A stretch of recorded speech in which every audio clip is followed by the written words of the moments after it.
Wabarakatuh. Waalaikumsalam warahmatullahi wabarakatuh. Pertama sekali mari kita mengucapkan puji dan syukur kehadiran Allah Subhanahu wa taala, di mana pada kesempatan menjelang siang ini kita bisa berkumpul di ruangan workshop kita ini dalam rangka diseminasi aksi nyata tentang budaya positif yang sedang saya lakukan sekarang ini sebagai calon guru penggerak, di mana PP saya yang sekarang ini adalah bernama Pak Devi Magnitra, kemudian fasilitator saya adalah Davita Mita Tambunan, orang Sumatera Utara. Selanjutnya salawat dan salam kepada Nabi besar Muhammad Rasulullah Sallallahu Alaihi Wasallam berupa doa Allahumma sholli ala sayyidina Muhammad wa ala ali Muhammad. Yang saya hormati Bapak atau Ibu Ketua Jurusan, kemudian Bapak Ibu Guru yang telah berhadir pada kesempatan kali ini dalam rangka aksi nyata yang sedang saya lakukan.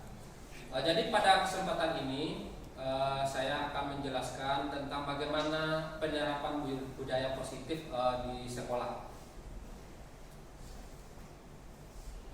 Jadi tujuan kita pada hari ini adalah bagaimana cara menciptakan budaya positif itu. Yang pertama adalah bagaimana kita membuat keyakinan kelas menuju kesepakatan bersama.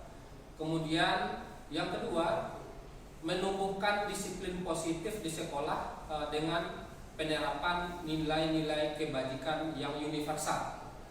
Kemudian yang ketiga, tujuannya adalah menerapkan posisi kontrol guru sebagai manajer nantinya melalui segitiga restitusi dalam penyelesaian masalah. Kemudian yang keempat adalah mengutamakan kebutuhan dasar murid dalam mewujudkan siswa yang memiliki profil pelajar Pancasila. Jadi di sekolah itu diartikan dengan nilai-nilai atau kebiasaan-kebiasaan di sekolah yang berpihak kepada peserta didik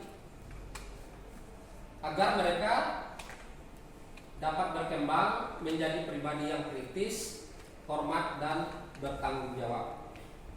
Jadi budaya di sini. Sekarang coba kita bayangkan ada kasus seperti ini di depan kita, bisa Bapak Ibu lihat.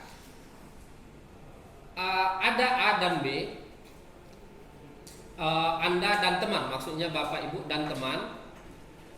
Sobeklah secari kertas kecil, tuliskan benda atau sesuatu yang sangat berharga bagi kita, umpamanya letakkan di salah satu tangan Anda genggam benda itu atau sesuatu tersebut dengan segala daya.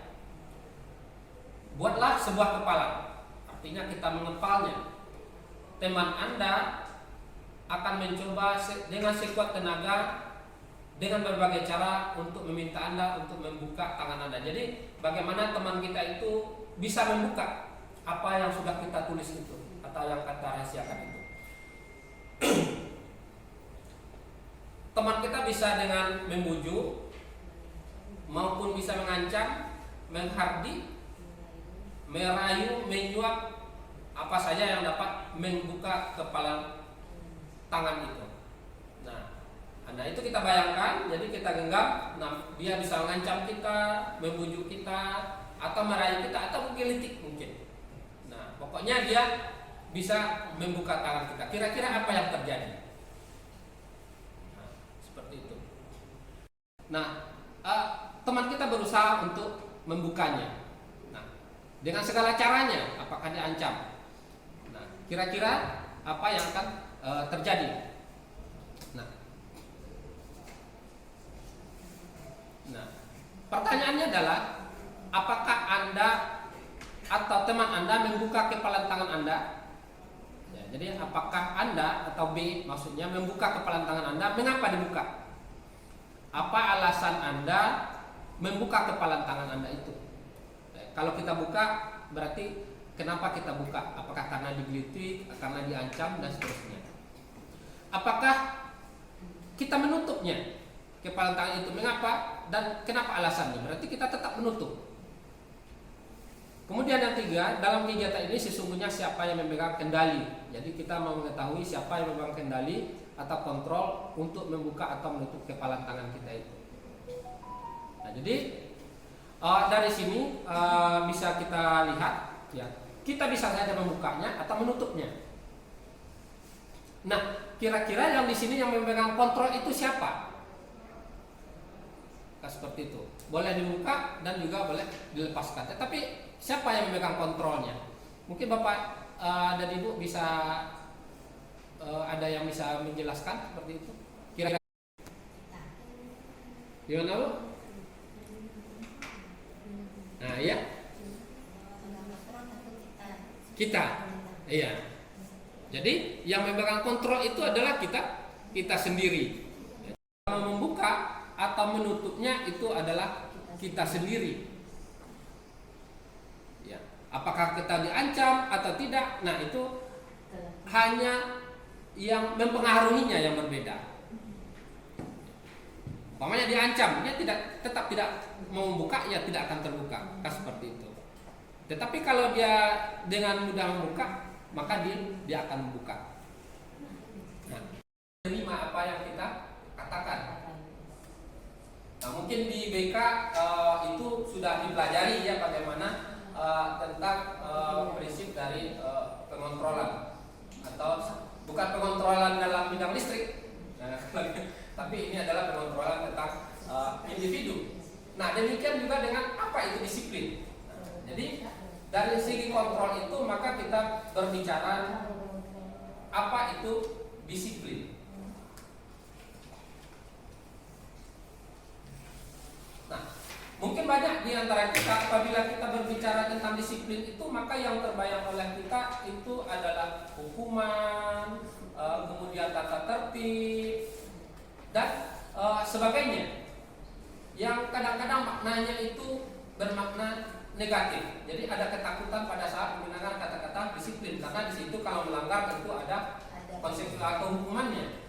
Di mana ada kemerdekaan, di situ harus ada disiplin yang kuat. Sesungguhnya disiplin itu bersifat self disiplin, atau kita sendiri yang mewajibkan kita dengan sekeras-kerasnya. Tetapi itu sama saja. Tapi sebab jikalau kita tidak cakap melakukan self disiplin, wajiblah penguasa lain mendisiplinkan diri kita. Dan peraturan demikian itulah harus ada di dalam suasana yang merdeka. Maksudnya apa? Kita harus disiplin itu adalah disiplin diri. Di dalam suatu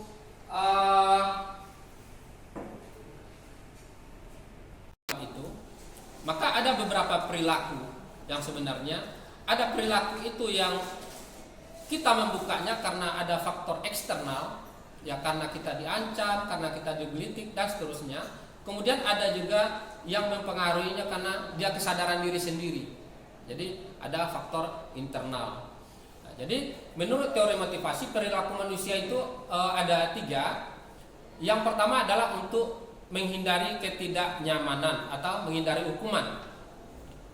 Apa yang terjadi jika saya tidak melakukan? Umpamanya jika dia tidak membuat PR, apa yang akan terjadi? Nah, itu berarti dia motivasinya adalah motivasi eksternal. Kemudian ada lagi motivasi perilaku manusia itu untuk mendapatkan imbalan atau hadiah.